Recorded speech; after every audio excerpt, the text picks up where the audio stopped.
Listen closely, because what happened after the Senate shutdown vote was more than a political misstep. It was a public unraveling, a live-on-camera breakdown that revealed exactly how fragile the MAGA power structure has become. Mike Johnson, the man they now call MAGA, Mike, the Speaker of the House, was supposed to walk out that morning with victory on his face. The shutdown standoff had finally ended. Republicans could have claimed some kind of symbolic win, or at least spun one. But instead, what the world saw was a man cracking under the weight of his own contradictions. His voice shook. His eyes darted. He spoke in fragments. And when reporters tried to ask basic questions, he fled. The moment was supposed to be his, but it turned into a collapse in slow motion, captured live by every camera in Washington. Journalists shouted questions about the Affordable Care Act, asking whether the House would even consider extending the health care subsidies millions of Americans rely on. But Mike Johnson, the man with the gavel, the man who claims to speak for the people, refused to answer. He literally walked away. And when he finally did speak, his words made it worse. He said, "We're going to do what we always do, a deliberative process, find consensus. I do not guarantee outcomes, deadlines, or dates." That's Washington talk for, "We're not doing anything." It was the moment the mask slipped. And the country saw not a confident speaker, but a politician caught between obedience to Donald Trump and the reality of governing a broken party. Let's pause there, because that single answer, that refusal to promise a vote, sent shockwaves through both chambers of Congress. For months, Senate Democrats, including 8 of them who tried to negotiate across the aisle, believed they had struck a deal. A vote in the Senate to extend Affordable Care Act subsidies, a lifeline for millions of working-class families, would supposedly find a path forward in the House. But the truth came out live in real time. MAGA. Mike had no intention of letting that happen. He was following Trump's playbook, not America's needs. Reporters from CNN caught up with him as he hurried back to his office. You could see it on his face, that uneasy mix of fear and calculation. The man who is supposed to hold the highest legislative authority in the House said he still needed to get his own questions answered. Imagine that. The Speaker of the House doesn't have answers. He needs to go find them. It was almost absurd, like watching a substitute teacher admit he lost the lesson plan. Then came the talk shows, the damage control circuit. On Greta Van Susteren's program, she asked him a straightforward question. Will your Republican plan take effect before December 31st? Because people's insurance premiums are about to spike. That's a real human question. Families across the country are staring at bills they can't pay. Healthcare premiums doubling, tripling, the kind of increase that turns middle-class stability into financial freefall. And what did MAGA Mike say? He mumbled about concepts, about ideas, about how Republicans have notebooks full of ideas. Not notebooks full of solutions, just ideas, as if brainstorming were policy, as if paper could replace compassion. Notebooks full of nothing, that's what people heard. And that's why social media erupted. People aren't dumb. They know when they're being lied to. They know when politicians hide behind vague promises because they have no real plan. And then came Congressman Ro Khanna, a Democrat from California, who spoke with more honesty in 5 minutes than MAGA Mike managed all week. He said what everyone was thinking, that this would be laughable if it weren't so tragic. He shared the story of a father in Arizona, a taxi driver battling cancer. His premium is about to jump from $44 a month to over $2,600. That's not a statistic, that's a person's life. That's chemotherapy or bankruptcy. That's whether a family keeps their home or loses it. And MAGA. Mike's notebooks won't save them. Ro Khanna didn't mince words. He said the real Republican plan, the unspoken one, is to let premiums skyrocket for 20 million Americans. For some, it will mean death. For others, lifelong debt. And he's right. Because the same politicians who claim to fight for freedom are fighting to strip away the most basic freedom of all, the right to live without financial ruin from illness. And those 8 Senate Democrats who pretended to win something by cutting a deal, they knew better. They've been in Washington long enough to know the House would never take it up. This was political theater, staged for cameras, scripted for headlines, meaningless for the people it was supposed to protect. So what did Mike Johnson do when all of that came crashing down? He cracked on live television. You could hear it in his trembling voice, see it in his nervous half-smile. He talked about deliberation and consensus like a man repeating lines from a manual he barely understood. He looked like someone who just realized the house of cards he built was starting to fall. This is what happens when leaders don't lead. When loyalty to Trump becomes more important than loyalty to truth. When politics becomes performance art, and real people pay the price. But let's step back and ask, how did we get here? Why was this moment so symbolic? Because the Senate shutdown vote wasn't just about reopening government. It was about exposing the rift between two Americas, one clinging to a past defined by grievance and control, the other fighting for a future defined by fairness and reform. Mike Johnson sits squarely in the first camp. He rose to power by promising Trump loyalty, by pledging allegiance not to the Constitution, but to a man. And now, every time he's asked a question that forces him to choose between the people and the MAGA movement, he freezes. That's what we all saw live on air. A freeze.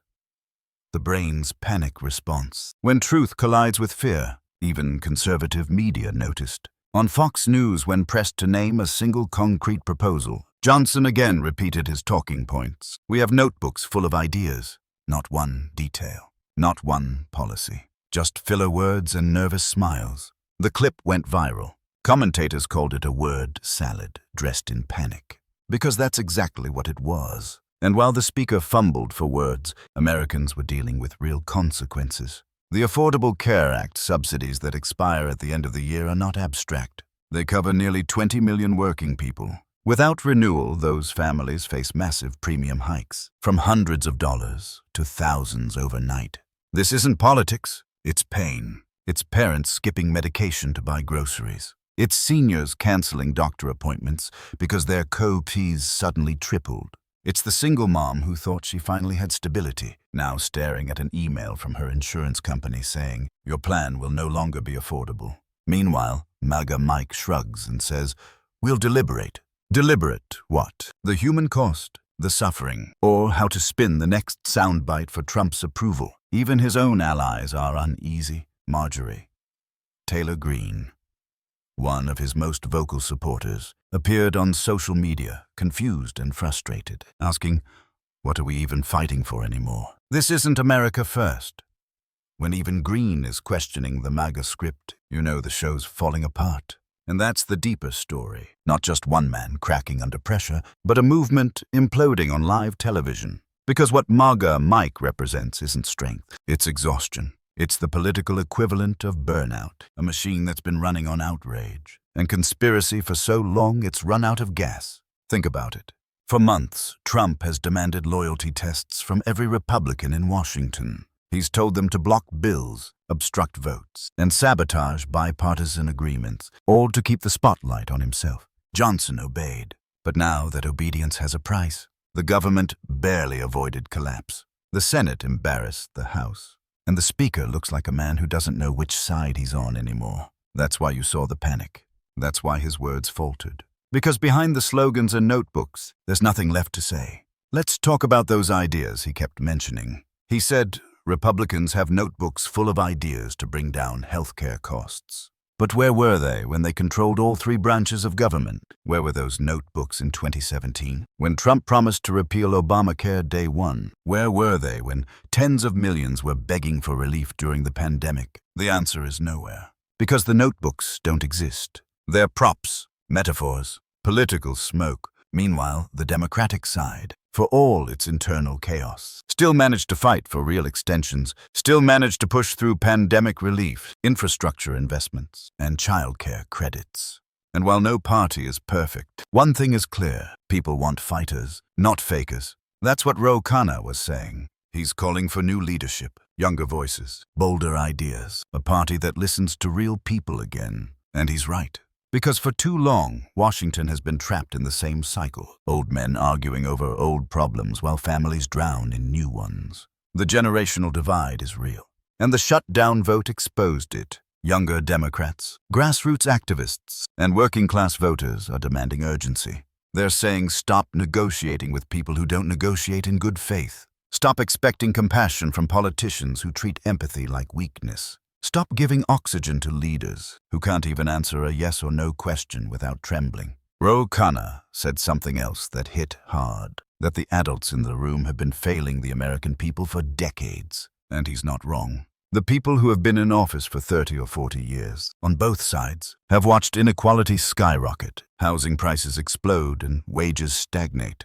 They've watched the middle class shrink and done little to stop it. And every time someone new tries to speak up, the system tells them to wait their turn. But that patience is gone. You can hear it in the crowds. You can see it in the polls. People want something real. So when MAGA Mike stood there, shaking, fumbling, cracking, it wasn't just about him. It was about a generation of leaders who lost touch with the people they claimed to represent. It was about an ideology that values loyalty to a man over service to a nation. It was about a movement that promised greatness but delivered chaos. And as if that wasn't enough, the corruption runs even deeper.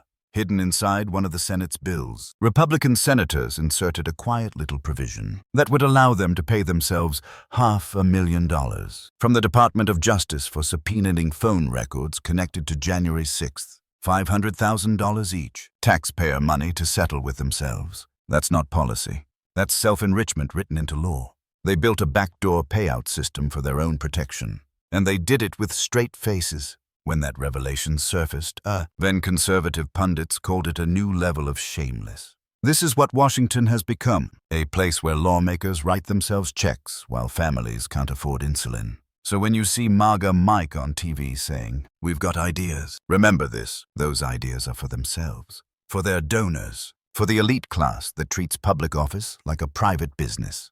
They're not fighting for you. They're fighting to keep their seats, their salaries, and their secrets. Ro Khanna ended his interview with a warning that the American people are done with corruption, done with hypocrisy, done with the self-dealing that defines this era, and that the only way forward is through new energy, new leadership, and relentless accountability.